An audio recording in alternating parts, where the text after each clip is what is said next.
Assalamualaikum Ustadz Samsi Ali. Waalaikumsalam wabarakatuh. Apa kabar Ustadz? Sehat Ustadz ya. Pagi ini di malam hari di New York hari Rabu ya Ustadz Samsi ya. Ya benar, malam Kamis hari Rabu ya. Malam Kamis ya. Ustadz Samsi maaf mengganggu ini aktivitasnya karena kan belum lama ini Pak Presiden setelah dari Timur Tengah nampaknya Indonesia menjadi sebuah harapan di tengah ancaman dari Netanyahu negara-negara Arab diam dengan kepentingan masing-masing. Nah, ke Amerika ini apakah Ustadz Samsi Ali melihat statement-statement dan kok sepertinya hanya pada NATO ya, no action talk only lah begitu ya. Bagaimana seharusnya dan apa yang Ustadz Samsi Ali lihat yang sedang terjadi di bumi Gaza dan dunia pada saat ini? Hikmah apa dan apa yang seharusnya dilakukan? Tulisan Ustadz Samsi Ali baru saja saya bacakan dan nampaknya ini loh harusnya seorang pemimpin. Bagaimana Ustadz? Silakan Ustadz. Iya, jadi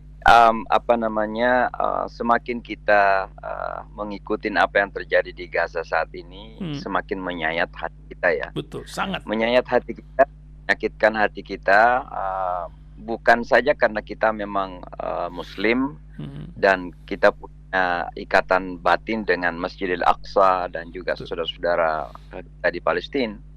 Tapi kita sebagai manusia, saya kira manusia siapa saja yang punya hati, itu pasti akan merasakan kepedihan yang dirasakan oleh saudara-saudara kita di Gaza saat ini.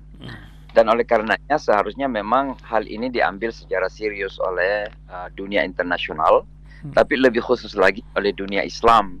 Dan tentunya saya sebagai anak bangsa Indonesia mengharapkan lebih khusus lagi peranan Indonesia yang lebih nyata, yang lebih konkret, yang lebih berani, yang lebih tegas, dan harus berada di terdepan ya untuk memperjuangkan pembelaan kepada teman-teman kita, saudara-saudara kita di Gaza ini. Nah, apa yang terjadi dengan dunia Islam saat ini juga sangat menyedihkan sekali karena pertama saya melihat bahwa statement-statement yang ada ini masih bersifat konvensional. Konvensional itu artinya ya biasa saja. Ini sudah lagu lama yang dari dulu pun kita dengarkan. Mengutuk, kutukan. Ya, saya kira dari dulu pun kutukan-kutukan itu sering kita dengarkan. Ya, retorika-retorika itu sudah banyak. Nah, tapi sebenarnya yang juga bagi saya agak geli, mungkin juga agak merasa malu sedikit. Karena ketika Presiden Jokowi mau ke Oki, mau ke Saudi Arabia, kemudian lanjut ke Amerika Serikat, itu dengan sangat terbuka mengatakan bahwa saya akan pergi ke Saudi Arabia mengikuti pertemuan tingkat tinggi darurat OKI dan kemudian akan lanjut ke Amerika untuk menyampaikan agar gencatan senjata segera lakukan di Gaza gitu ke Presiden Amerika. Nah, ini kemudian menjadi headlines kan, menjadi berita utama di mana-mana. Jadi juru bicara. Ya, seolah-olah kemudian Presiden Indonesia ini menjadi pahlawan besar gitu ya. Nah, tapi kenyataannya adalah pertama ketika di pertemuan tingkat tinggi darurat OKI itu, apa yang disampaikan oleh Presiden Jokowi juga hal yang biasa-biasa saja. Artinya tidak ada sesuatu yang konkret juga, walaupun dia mengistilahkan usulan dia itu usulan yang konkret, tapi sebenarnya tidak ada juga yang konkret karena apa yang disampaikan itu juga adalah sudah disampaikan oleh banyak orang kan dan tidak konkret, itu hanya usulan saja. Nah, sehingga menanggapi statement Pak Jokowi di OKI itu, saya membuat usulan yang bersifat imajinatif. Ya, seandainya saya Presiden Indonesia atau mungkin seandainya saya adalah Menlu Indonesia, maka yang akan saya sampaikan pada pertemuan itu adalah hal-hal itu. Salah satu di antara adalah mendesak dunia internasional, khususnya dunia Islam, OKI, anggota OKI, untuk memutuskan semua hubungan dengan Israel selama Israel tidak menghentikan peperangan itu. Kan ini kan senjata yang bisa dipakai. Bayangkan kalau perjuangan Israel selama ini membangun hubungan diplomasi dengan negara Islam, dengan Emirat, dengan Turki, dengan Bahrain, dengan dengan Sudan. Banyak lagi. Ya, itu kan perjuangan berat bagi Israel. Itu bagi mereka pencapaian besar gitu. Bayangkan kalau semua negara-negara Islam ini sepakat memutuskan hubungan sampai ya Iya, tidak selamanya tapi sampai menghentikan peperangan ini. Saya kira nyata yang harus disampaikan gitu, dan Indonesia seharusnya harus menyampaikan itu karena Indonesia membuktikan bahwa Indonesia tidak ada hubungan kan. Betul. Itu yang pertama. Nah, ini lain Turki ya. Tapi yang kedua, saya berimajinasi bahwa Indonesia bisa menyampaikan begini. Kita negara-negara Islam, negara OKI, membentuk satuan militer gitu. Dipersiapkan saja. Kita membentuk satuan militer, kekuatan militer yang memberikan ultimatum kepada Israel agar menghentikan sampai pada tanggal sekian, bulan sekian. Kalau tidak, maka kami, dunia Islam, akan bergerak. Nah, ini kan cuma ancaman sebenarnya. Dan beberapa statement imajinasi yang saya sebutkan itu, tujuan saya adalah satu, ya mudah-mudahan itu bisa didengarkan karena itu lebih tegas, lebih konkret, dan bisa jadi semacam minimal gertakan-gertakan lah kalau tidak real gitu ya. Nah, tapi kan tidak ada nyali untuk menyampaikan. Yang kedua, dengan menyampaikan seperti itu, saya kira Indonesia bisa menampilkan diri sebagai negara yang memang punya nyali, punya bobot di dunia internasional. Yang selama ini kan terkadang Indonesia dipandang enteng, dipandang sebelah mata. Ya syukurlah bahwa Menlu kita bagus, media sosialnya bagus. Jadi bisa kelihatan, ya bisa nampak lah apa yang disampaikan di UN dan sebagainya gitu. Tapi kan Indonesia secara umum di dunia global itu, mohon maaf, dipandang sebelah mata, seolah-olah tidak punya peranan gitu. Nah, jadi saya kira ini adalah momen yang tepat bagi Indonesia sebagai negara anggota G20. Kemudian negara terbesar keempat dunia, negara demokrasi ketiga dunia, dan yang terpenting adalah negara terbesar dalam penduduk populasi Muslim dunia. Saya kira masanya untuk kita berada di garda terdepan. Jadi jangan lagi yang konvensional biasa-biasa saja. Itu nyanyian lama yang mungkin saya istilahkan sudah usang. Ya. Nah, Ustadz Samsi Ali melihat pergolakan yang ada di dunia, juga di Indonesia sekarang ini, mungkin ada pesan dari seorang yang matanya mendunia terhadap perkembangan yang ada baik dalam dan luar negeri. Mungkin ada yang mau disampaikan di 5.000-an pendengar streaming atau jutaan di jalan, di rumah atau di mana saja pagi ini. Silakan Ustadz Samsi Ali.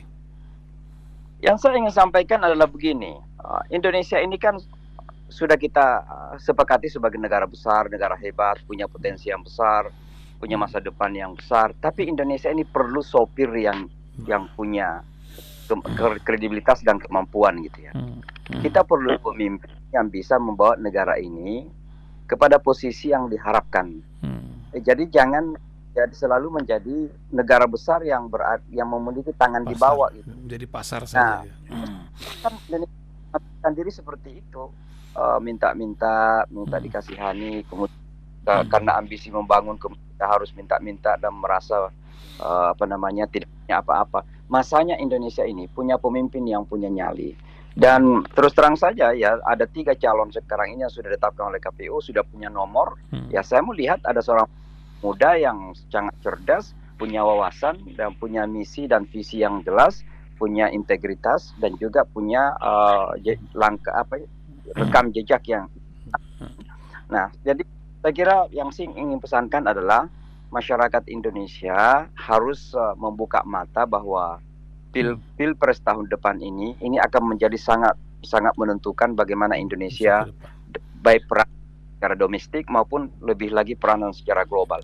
Kita memerlukan pemimpin yang punya visi, punya pemikiran, punya wawasan, tapi juga sekaligus punya nyali yang bisa mewakili Indonesia di dunia gelanggang internasional.